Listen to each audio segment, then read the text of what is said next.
بسم اللہ الرحمن الرحیم۔ عمار یاسر فرماتے ہیں، میں سفر کی 7 تاریخ تھی اور سوموار کا دن تھا۔ میں جناب امیر المومنین علی علیہ السلام کی خدمت میں موجود تھا کہ اچانک ایک شور بلند ہوا۔ جناب امیر علیہ السلام نے فرمایا، عمار جاؤ اور میری تلوار لے آؤ۔ میں نے تلوار حاضر کی تو آپ نے فرمایا، آج میں وہ کام کروں گا جس سے مومنین کے دل ٹھنڈے ہوں گے اور ایمان کا نور ان کے دلوں میں بڑھ جائے گا اور حاسدین کے دلوں کی آتش حسد میں اور اضافہ ہوگا اور ان کی عداوت مزید بڑھ جائے گی۔ پھر فرمایا، اور جو میرے نام کی صدا دے رہا ہے اسے میرے پاس لے کر آؤ۔ عمار کہتا ہے، جب میں مسجد سے باہر آیا اور دیکھا کہ ایک عورت ہے جو محمل پر سوار ہے اور بلند آواز کہہ رہی ہے، اے مدد چاہنے والے کے مددگار، اے طلبگاروں کا سرمایہ، اے رغبت کرنے والوں کا خزانہ، میں تجھے پکارتی ہوں اور تجھے اپنے ولی کا واسطہ دیتی ہوں۔ تیرے رسول کے خلیفہ کی بارگاہ میں حاضر ہوں اور اس کے صدقہ مجھے سرخ رو فرما اور میری مصیبت دور فرما۔ عمار کہتے ہیں کہ میں نے اسے بلایا کہ تجھے جناب امیر علیہ السلام نے بلایا ہے۔ وہ عورت کجاوا سے نیچے اتری اور فریاد کرتی ہوئی مولا کی خدمت میں آئی اور فریاد کرنے لگی، اے امام متقیان، میں آپ کو حلال مشکلات جان کر آئی ہوں، براہ کرم میری مصیبت دور فرما۔ جناب امیر المومنین علیہ السلام نے فرمایا، اے عمار، کوفہ کے گلی کوچوں میں منادی کرا دے کہ جس شخص نے جناب ابو طالب علیہ السلام کے فرزند کے علم لدنی کا ملاحظہ کرنا ہو تو وہ مسجد کوفہ میں آ جائے۔ عمار کہتے ہیں، جب اہل کوفہ کو اطلاع پہنچی تو لوگ سیلاب کی طرح امڑے چلے آئے اور دیکھتے ہی دیکھتے مسجد کا صحن بھر گیا۔ مولا کائنات نے لوگوں کو مخاطب کر کے فرمایا، تمہارا کیا مسئلہ ہے اور تمہیں اس لڑکی سے کیا شکایت ہے؟ مجمع عام میں سے ایک بوڑھا شخص آگے آیا، مولا کو سلام کرنے کے بعد عرض کرنے لگا، یا امیر المومنین، یہ میری بیٹی ہے، بڑے بڑے رؤسا عرب مجھ سے اس کی خواستگاری کے لیے آئے، لیکن اس نے ہر ایک کو ٹھکرا دیا۔ اب اس لڑکی نے مجھے پورے قبیلہ میں رسوا اور شرمسار کر کے رکھ دیا ہے۔ میں لوگوں میں اب سر اٹھا کر چلنے کے قابل نہیں رہا۔ دایا کہتی ہے کہ تیری بیٹی حاملہ ہے، حالانکہ نہ اس کی شادی ہوئی اور نہ ہی ایسا کوئی معاملہ ہے۔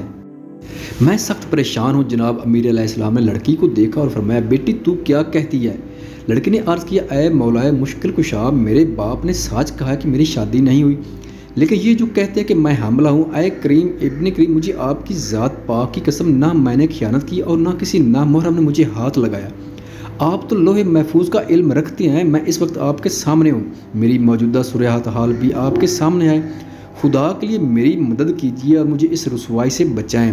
جناب امیر علیہ السلام نے کوفہ کی لبنہ نامی دایا کو بلایا اور فرمایا، اس لڑکی کو اندر لے جا اور اس کا مکمل ملاحظہ کر کے یہ حاملہ ہے یا نہیں۔ دایا لڑکی کو لے گئی اور اس کا معائنہ کیا، واپس آ کر رپورٹ پیش کی۔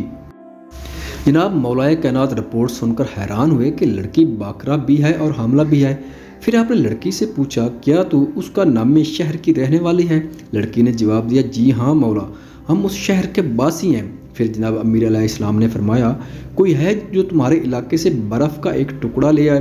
لڑکی کے باپ کہنے لگا، یا ابو الحسن، برف تو ہمارے علاقے میں بہت ہے، لیکن اس وقت وہاں سے برف لانا بہت مشکل ہے، کیونکہ کوفہ سے ہمارے علاقہ تقریباً 700 میل کے سفر پر واقع ہے۔ مولا کائنات نے فرمایا، آپ دیکھو اللہ نے تمہارے امیر کو کتنا علم لدنی عطا کیا ہے۔ عمار کہتے ہیں کہ سید الصادقین امام المتقین علی علیہ السلام نے ممبر سے اٹھ کر اپنے دست خیبر گیر کو بلند کیا اور جب ہاتھ واپس آیا تو 700 میل کی مسافت سے برف کا ٹکڑا ان کے ہاتھ میں تھا اور انگلیوں سے پانی کے قطرے گر رہے تھے۔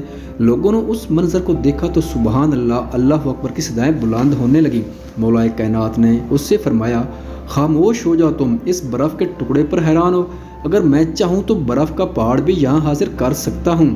پھر جناب امیر نے دایا کو بلایا اور فرمایا، یہ لے جا اور ایک تشت میں ڈال کر لڑکی کو اس تشت پر بٹھا دے۔ جب دایا نے لڑکی کو برف کے تشت پر بٹھایا تو زیادہ دیر نہ گزری تھی کہ 750 درہم کا وزنی کیڑا، جسے الکا کہتے ہیں، اس لڑکی کے شکم سے باہر آیا۔ وہ کیڑا تشت میں ڈال کر لوگوں کے سامنے رکھا۔ لوگ حیران و پریشان ہو کر اسے دیکھ رہے تھے۔ جناب امیر المومنین علیہ السلام نے لڑکی کے باپ کو بلایا اور فرمایا، تجھے مبارک ہو کہ تمہاری مشکل حل ہو گئی ہے اور اب سرخ روح ہو کر اپنے وطن واپس جاؤ۔ تیری بیٹی بالکل پاک دامن ہے اور اس نے کسی قسم کی بھی خیانت نہیں کی ہے، تم سر اٹھا کر جی سکتے ہو۔ حقیقت حال یہ ہے کہ یہ لڑکی جب 10 سال کی تھی تو غسل کرنے کے لیے چشمہ آب پر گئی اور وہاں کا ایک کیڑا اس کے شکم میں پہنچ گیا۔ وہ اندر ہی اندر پلتا رہا اور اس قدر بڑھ گیا کہ حمل معلوم ہوتا تھا۔ لڑکی کا بوڑھا باپ جناب مولا کائنات کے قدموں میں بیٹھ گیا اور کہنے لگا، میں گواہی دیتا ہوں کہ آپ شکم مادر میں موجود ہر چیز اور انسان کے ضمیر اور دلوں کے راز تک کے عالم ہیں۔ لوگوں میں حیرت اور عبرت کی لہر دوڑ گئی۔ بعض روایات میں یہ بھی منقول ہے کہ اس لڑکی کے ساتھ اس کے 4 بھائی بھی آئے ہوئے تھے۔ جب انہوں نے اپنی بہن کی پاک دامنی کا ثبوت دیکھا تو وہ آپ کے سچے غلام بن گئے۔ یہ چاروں امام حسن مجتبیٰ علیہ السلام کے زمانہ میں بھی آپ کی خدمت میں رہے، حتیٰ کہ جب سرکار سید الشہداء امام حسین علیہ السلام میدان کربلا میں آئے تو وہ چاروں بھی امام مظلوم کے ساتھ تھے اور اصحاب حسین میں شامل تھے، اور روز عاشوراء باقی اصحاب کی طرح درجہ شہادت پر فیض ہوئے۔